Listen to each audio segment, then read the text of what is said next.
Believe it or not, there's a world of uber-powerful comic characters that live beyond the two juggernauts, that is, DC and Marvel. I mean, take Invincible and The Boys for instance. These comics have such amazing heroes and villains, and some of them have like unmeasurable power limits. Likewise, the 2000 AD comics also feature a bunch of extremely strong characters with some unimaginable power sets. From robot mystics practicing the occult to deadly forces that wipe all life from entire planets, 2000 AD characters have the potential of blowing your minds away, and in this video, we are going to talk about exactly that, the 15 most powerful characters from the 2000 AD universe. So without further ado, let's begin, shall we? Zenith. Zenith's real name is Robert McDowell, and the reason why he's one of the most interesting 2000 AD heroes is that he was totally designed keeping in mind the Generation X, that is, the generation between the boomers and millennials. And more importantly, he is not your regular superhero who's all about selflessness in the face of danger. No, this guy used his powers for the longest time to actually build his own career in the music industry and become a pop star. Nevertheless, Robert got his superpowers from his parents, who were also superheroes named Dr. Beat and White Heat, who belonged to a superhero team named Cloud9, but both parents had been missing since Robert was still a child. You could say his primary villain was a group called Loigor, also called the Many-Angled Ones. Now, his parents were often involved in government secrets and stuff, and that kind of legacy does not easily disappear, and you expect someone like him with such a legacy to be serious and scarred. But Robert was not like that. Not at all. His superhero life basically started when Ruby Fox, formerly Voltage of Cloud9, found him after the Cult of the Black Sun tried to bring back Ioxotot inside the body of a new Masterman, who used to be a Nazi super soldier. Oh, and Black Sun was actually a group that consisted of former Nazis, and Masterman had already been a terrifying force back in 1944, when the British super soldier Maximan failed to beat him in Berlin, and the Allies had to drop an atomic bomb to destroy his body. Decades later, with Masterman back, Ruby needs help. Zenith initially blew her off, but got on board after Ruby promised to tell him what happened to his parents. As far as powers go, Zenith had flight, enough strength and durability to survive fights with other superhumans, and a crude form of telepathy. His powers also had a biorhythm element. Now, biorhythm is basically a pseudoscience which says that people's daily lives are significantly affected by rhythmic cycles. I think his greatest adventure was probably the multiverse war in Phase 3 of the Zenith comic books, because that was where the story became a battle for all reality. Maximan gathered heroes from many alternate Earths at Axis Mundi to stop the Loigor from aligning the Omnihedron and taking control of reality. Zenith joined a force sent to Alternative 666, a world almost lost to Loigor-possessed heroes. The mission suffered some really heavy losses, and two heroes, namely Tiger Tom and Tammy, stayed behind to trigger the bomb. Anyway, one thing leads to another, and as you can expect, Zenith helped save reality. But even after that, he did not quite enjoy the superhero life and preferred his music to anything else. Grenade. Judge Dredd. If you have been a part of this channel for even a little while, I'm sure you know who Dredd is. And anyway, he is one of those very few comic book characters outside the Marvel and DC universes that does not need an introduction. The first Dredd stories were published back in 1977, but they were set over a century later in the year 2099, and this difference of 122 years is maintained across all Dredd stories. Now, most of the heavy lifting in a Dredd story is actually done by the godforsaken place he lives in. His world is essentially an extremely battered future Earth that has been damaged by global nuclear wars, and much of the planet has turned into radioactive wastelands. People now live in massive megacities, and Dredd City is called Mega City 1.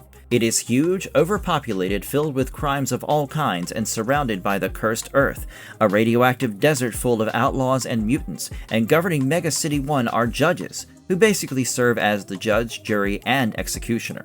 So how does Dredd fit into this picture? Well, in 2066, Joseph Dredd and his brother Rico were cloned from the DNA of Chief Judge Fargo, the founder of the Judge system. Their growth was accelerated, so they were born with the body and mind of 5-year-old children, with knowledge and judge training already placed in their brains. The surname Dredd was coined by genetic scientist Morton Judd, who chose it to put fear in the public. Dredd is not a superhuman in the usual sense, but he is a superhero if you consider his love for the law and the things he would do to dispense justice. His power comes from authority, training, discipline, and some fairly cool weapons, and a cooler bike. As a street judge, he can arrest, convict, sentence, and execute criminals on the spot. But why should a criminal fear Dredd? Well, apart from his intimidating reputation and aura, Dredd's main weapon is the Lawgiver, a self-loading pistol that works only with his palm print and self-destructs if anyone else tries to use it. It can fire standard bullets, heat seekers, ricochet rounds, incendiary rounds, and armor piercers, as well as high explosive shells. Plus, his Lawmaster bike comes with machine guns, a laser cannon, and artificial intelligence. If I had to say one thing about this guy, I'd say this guy doesn't need aura. Aura needs him. Nemesis the Warlock. Nemesis is a fire-breathing demonic alien. He's also a self-appointed freedom fighter against Termite, a xenophobic human empire ruled by the fanatic Torquemada.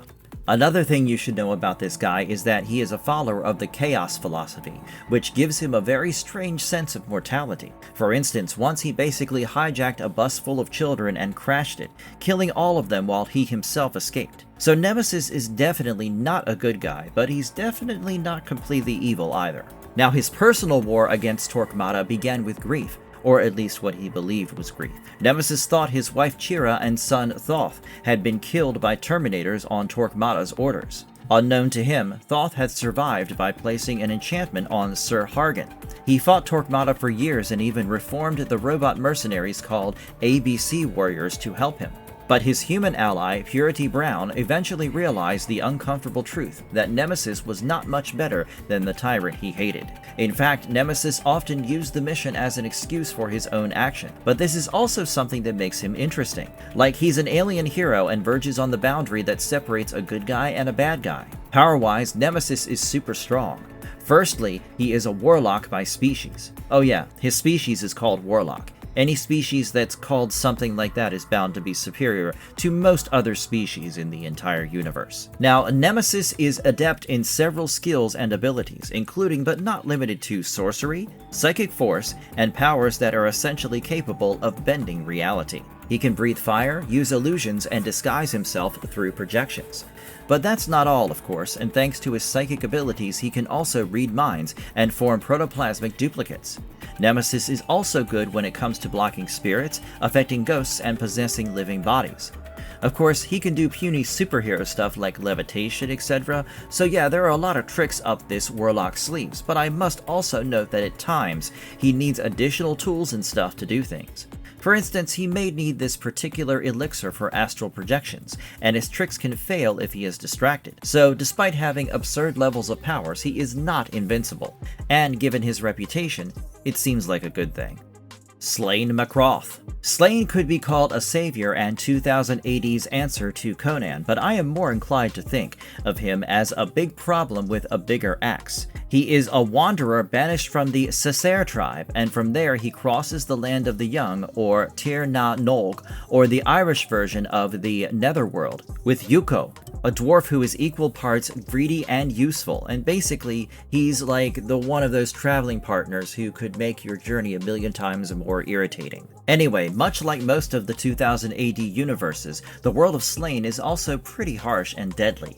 Sláine has to constantly deal with monsters, mercenaries, sky chariots, dragons, and prehistoric alien gods. And as I already told you, he is a sword and sorcery hero like Conan, so it only makes sense for him to be contending with all these things. Anyway, in the beginning, Sláine saves a maiden named Medb from sacrifice inside a wicker man, but the thing is, this stupid girl actually wanted to be offered to Crom Cruach, who was basically a pagan god in the real world whose worship was supposedly ended by St. Patrick. Anyway, because of his unsought act of heroism, Medb starts to hate him. And eventually, this thread leads toward Lord Weird Slough, the ancient, rotten, half-mad leader of the Drunes, who later has the honor of becoming Slaine's archenemy. Sláine eventually returns to the Cessair, after which he leads his people against the Fomorians, sea demons who had oppressed them, and in the Horned God story he unites the tribes of the Earth Goddess against Slough and his allies. His devotion to the goddess raises him into a new incarnation of the Horned God Karnun, And by the end of that saga, the land of the young is gone, while Sláine becomes the first High King of Ireland. Power-wise, Sláine does not really have any superpower as such, but he is still an able warrior king, monster killer, rebel, and of course, avatar of the Horned God, and I guess that's a pretty good resume for someone who was once banished. Judge Death. Let's, for a moment, assume that Law was a person, and this person contracted the worst possible disease where his skin got covered in pus and maggots, and then this person died and his corpse started to rot. Well, this rotting dead corpse of Law would be the personification of Sidney Death, better known as Judge Death. This guy comes from Deadworld, which is exactly how it sounds like. Judge Dredd can be brutal, sure, but he still operates within a system that is aimed at protecting the society. On the other hand, Sidney thinks that society's biggest problem is life itself, and seeks to destroy all life. In his head, every crime comes from the fact that people exist, so the only perfect law is total death.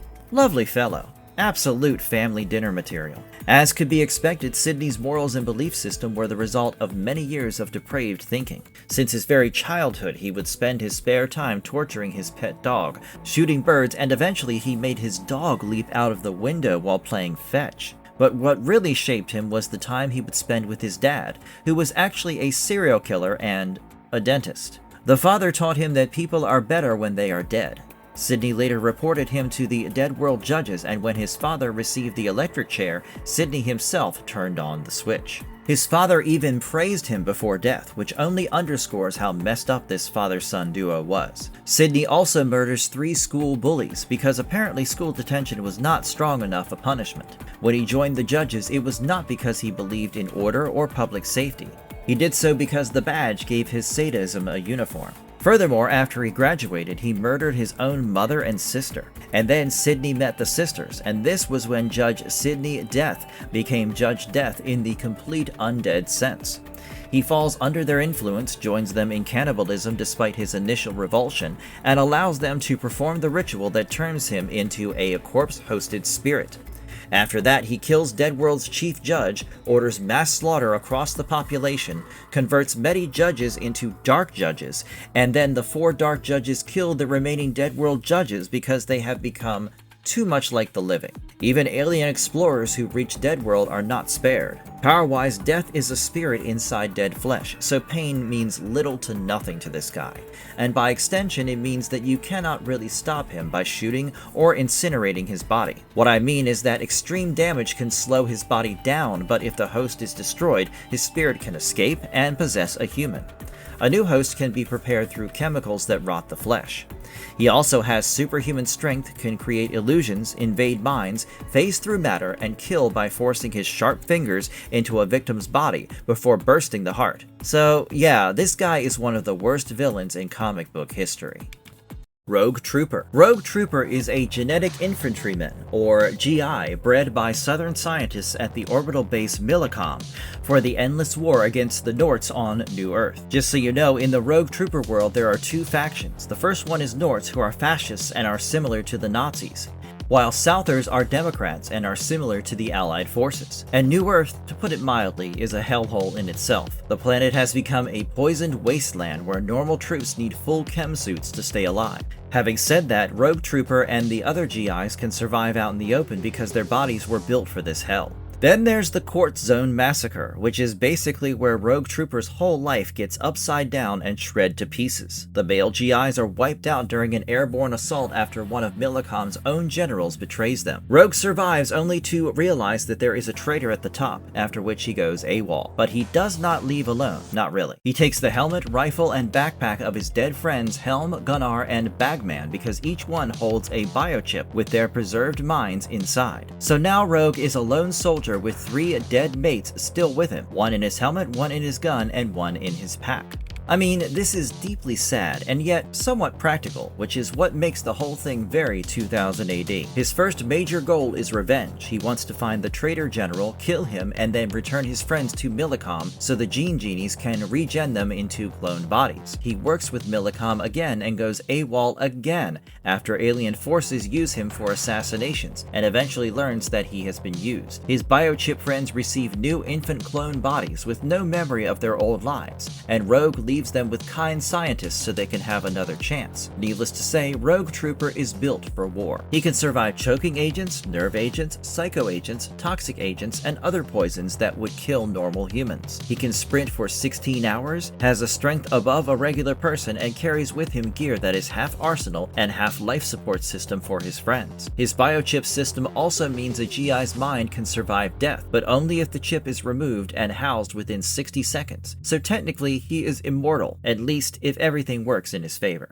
Johnny Alpha, Strontium Dog. Johnny Alpha belongs to a future where Britain has had to transform because of its own wars. In the Strontium Dog comics, the Great Nuclear War of 2150 wiped out 70% of Britain's population, and the fallout from Strontium-90 led to a huge rise in mutant births. But these mutants are not really like Marvel's Homo Superiors with cool powers and awesome uniforms. Most of them have quite obvious physical differences, and society sees them like a problem, kinda like the mutants from the Judge Dredd comics. Naturally, people like Johnny Alpha have had to experience a great deal of prejudice. Johnny was born as Johnny Creelman, son of Diana Creelman and Nelson Bunker Creelman. Interestingly, his father was a politician who built his power through anti-mutant laws and created the Creelers, an anti-mutant police force. So you see where I'm going with this, right? I mean, Nelson's own son has white mutant eyes that can channel alpha radiation. John can see through most surfaces, read minds, use telekinesis, and even force illusions into a person's perception. Instead of protecting his child, Nelson hides him, despises him, and abuses him. So Johnny escapes and gives up on the Creelman name, only to become Johnny Alpha, after which he joins the mutant army. By the age of 17, Johnny plays a major role in the mutant uprising of 2167, and after that he becomes one of the most feared search and destroy agents, or Strontium Dogs. Basically, he is a bounty hunter, but not the soulless money first type. He wants payment, sure, because a man has to eat, but he still has a conscience. He protects innocent people, helps mutants in trouble, and can abandon a job if the target turns out to be a victim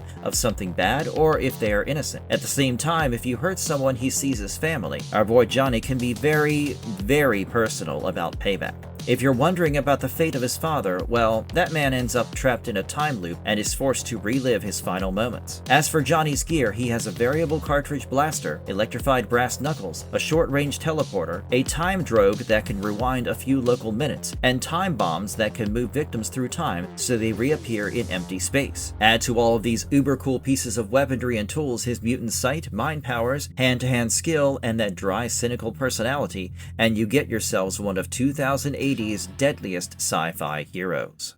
Judge Cassandra Anderson. Most of the judges in Mega City 1's Judge are ultra-terrifying professionals, but they have like similar traits. However, Anderson, born in 2080, is different from most of them and is not quite the human version of an Iron Wall like Dredd and his colleagues. In fact, you can say that Anderson is the mind behind the wall, and anyone dumb enough to test her learns soon enough that she's not to be taken lightly. Like Cassandra from Greek mythology, Anderson has psychic gifts. Although Cassandra was fated by Apollo to utter prophecies that would never be believed, people in the Justice Department don't take Judge Anderson's words lightly. She's got abilities like telepathy and precognition, which is why she works in Mega City 1's Psi Division, where judges deal with issues that sometimes demand more than bullets to be fixed. Her first major brush with fame happened because of someone we've already spoken about in this video. You see, Judge Death and the Dark Judges, those nihilistic undead freaks, tried to spread their brand of justice in Mega City 1 as well.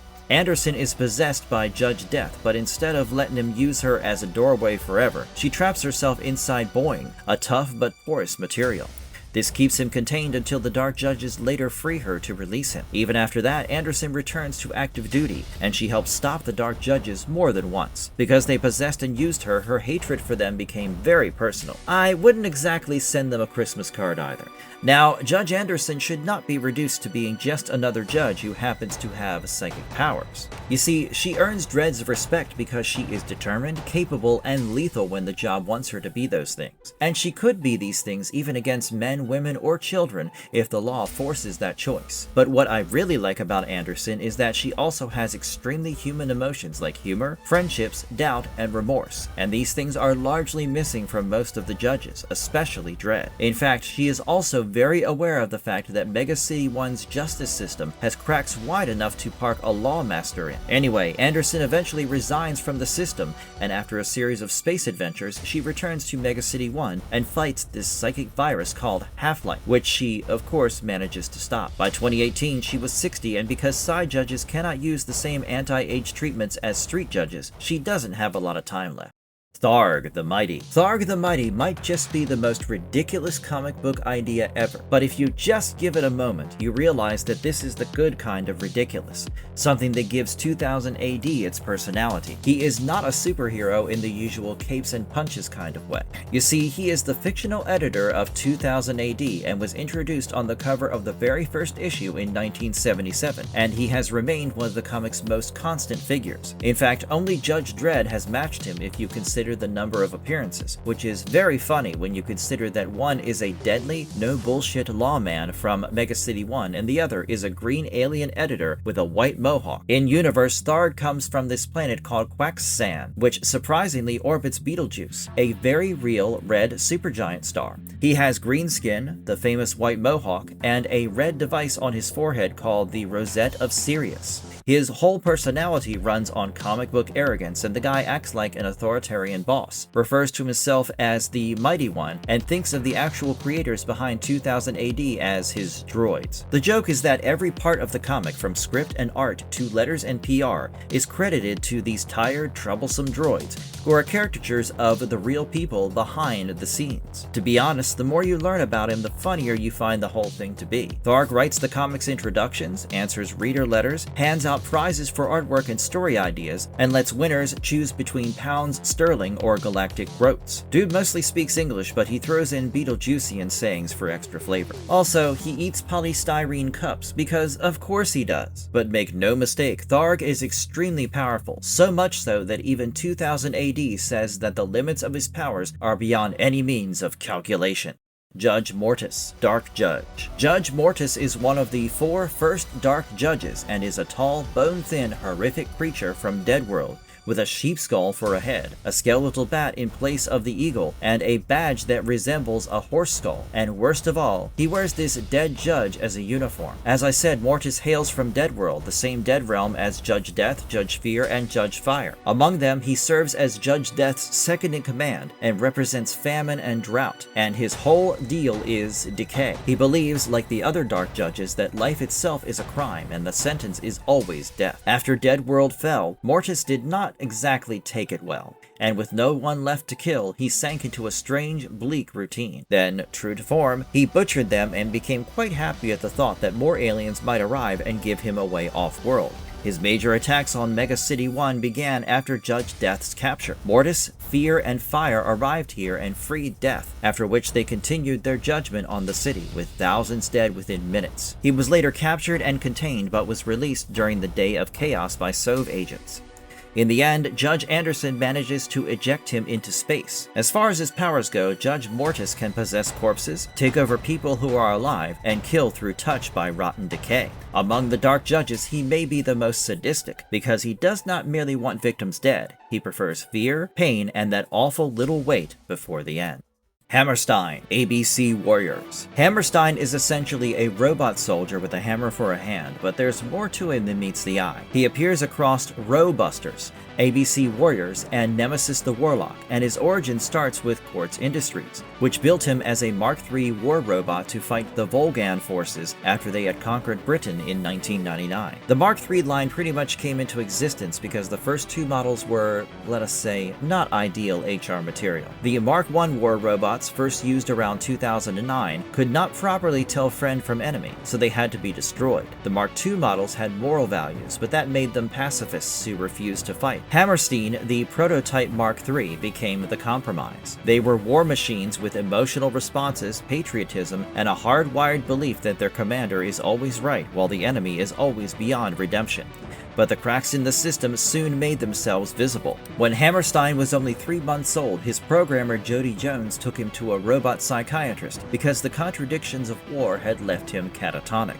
The psychiatrist tried novels, art, films, and music to trigger an emotional response, but nothing worked until Hammerstein saw him kiss Jodie. His first emotion was jealousy, and it ended horribly. He swung his hammer at the psychiatrist, accidentally killed Jodie, and decapitated the psychiatrist. In his defense, and this is a very 2000 AD sentence, he later tried to screw the head back on. After this, Hammerstein became the first of the ABC Warriors, or robots built to handle atomic, bacteriological, and chemical warfare. During the Volgan War, he rose to sergeant and led a commando unit with Joe Pineapples, Happy Shrapnel, and later figures such as Deadlock, Mongrel, Steelhorn, and the reprogrammed Volgan robot General Blackblood. His service earned him the Iron Cross First Class, although his conscience often made him question orders and protect the robots under him. Hammerstein has enough killing power to wipe out an army. He can rescue people, fight, handle electrical work, track targets, and work underwater. His kit includes water jet thrusters, a tritanium steel flexi cable, a sin gun, a laser dagger, and whatnot, and of course, he's got that trusty warhammer in place of his right hand. And it seems the only real weakness he has is attractive women. Deadlock, ABC Warriors. Let's say a super powerful robot read books like Hitler's Mein Kampf and Lovecraft's Necronomicon, and got influenced by both of these equally. What you get is a Deadlock. So this guy is the Grand Wizard of the Knights Martial, an order of robot mystics whose origin remains unknown, and they serve chaos, the force Deadlock sees as divine disorder. In essence, this is a metal sorcerer we are talking about. His link to the ABC Warriors started during the last months of the Volgan War, when Hammerstein recruited him into the team. Deadlock served with them on their first Mars mission, but after that his path became rather murky. Several hundred years later, when Nemesis the Warlock reformed the Warriors to fight Termite, Nemesis said that Deadlock went in search of his god and found him incarnated as Nemesis himself. He also claimed that he and Deadlock became one and the same being. But things got weirder when Deadlock later turned up alive on the Warriors' mission to save the Black Hole Bypass. On that mission, he joined Blackblood and Mechquake in an attempt to betray the team and help destroy Earth in Chaos' name. They failed, of course, and they are forced back into the squad, which is a very peculiar way to handle treason. You tried to end Earth? Fine. Back in formation. Despite that betrayal, Hammerstein later gives Deadlock command of the Warriors. He could levitate, read tarot cards, raise and command zombies, and use the ABC Warriors' memories to create psychic entities. He also has superhuman strength and uses a blade bathed in moonlight for 3 nights. As for his tech, he rides a feline robot motorbike and also travels on the SS Satyricon. Satanus. Satanus is basically a huge Tyrannosaurus Rex, and although he has appeared in several other strips, at one point he even had his own story called Satanus Unchained. His mother was Old One-Eye from Flesh, but Satanus was not some noble beast with a tragic soul. He was savage from the beginning, and Old One-Eye killed him after he challenged her place as pack leader. Of course, because science in 2000 AD often has the self-preservation instinct of a drunk lemming, Satanus came back in the 22nd century through clone work. The other 3 Tyrannosaurus in his clutch died before birth, but Satanus survived, broke free from his egg, and bit a scientist on the finger almost at once. He was later kept in a theme park where his owners drugged him, beat him, and used him as a money machine. When he became too violent to control, they tried to alter his brain and make him docile, which went about as well as anyone with half a couple of working brain cells would expect. Satanus escaped into the cursed earth, where the people of repentance worshipped him and fed him human sacrifices. One intended victim was Judge Dredd, but of course Dredd outsmarted him and even set him on fire. Later, a circus captured him, but Satanus became immune to their sedatives and began tearing people apart. He also gave Satanus the power to breathe fire, though the size boost made his appetite even worse. So as you can see, this particular T-Rex is pretty powerful, but his main weakness is his tiny brain. But then again, you do not need a bigger brain when most of your problems are small enough to fit into your mouth and shred to pieces. Halo Jones. So we've seen people with cosmic power, judge badges, war robot bodies, etc., but Halo Jones was nothing like these people. She was born in 4931 AD and raised on the Hoop, a 50th century estate where life was all about technology. Here she lived with Rotis, Brenna, Luddy, and Toby, the cyber canine. However, after Brenna's murder in 4949 AD, Halo's life turned around, for better or for worse. You be the judge of that. So after Brenna passed, Halo left. She wanted out and went on to become hostess number 035 on the Starliner Clara Pandy. However, members of the Tarantulan Emancipation Army take Halo and the Dolphin Navigator hostage, and Toby kills them. Later, Halo finds a Rat King in the presidential cabin and has 1 hour to replace a dead rat or die. Glyph saves her there, though Halo forgets the help almost at once. Then it is revealed that it was actually Toby who killed Brenna because he wanted Halo to inherit him. He loved her, and when he realized she would never feel the same, he tried to kill Halo and Toy as well, but Glyph sacrificed themselves to kill him. After Charlemagne, Halo drifts through bad jobs, then meets Toy again on Pwuk, and joins the army because it offers travel. Toy dies 6 weeks into their first tour, and Halo leaves. Lord Weird Slough Feg. Lord Weird Slough Feg is basically equal parts an ancient tyrant, a rotten priest, and a bad smell. He is from Tir Na Nog, which I am sure you remember from when I was talking about Sláine. Anyway, Slough Feg is the most powerful of the Droon Lords, the cruel magic class that once ruled the land of the young with help from their skull swords. Feg is over 20,000 years old, lives 60 feet below ground in the Cave of Beasts, and demands children from villages as tribute. Most of them end up as food. The brave ones, like Med, are spared because Feg sees future Droons or Droonesses in them. He is an ardent devotee of Crom Cruach, and this devotion is the reason behind most of the horrible things that he does. Feg eventually orders Med's sacrifice to Crom Cruach, with priestesses Naemon, Katha, and Feya set to prepare her. But Sláine and Yuko get hired by Med's father to save her. They are captured with other prisoners, yet Sláine pulls Med from the top of the Wicker Man, and in response, Feg unleashes his undead army. Unfortunately for him, Sláine warps, and that tends to ruin everybody's clever little evil plan.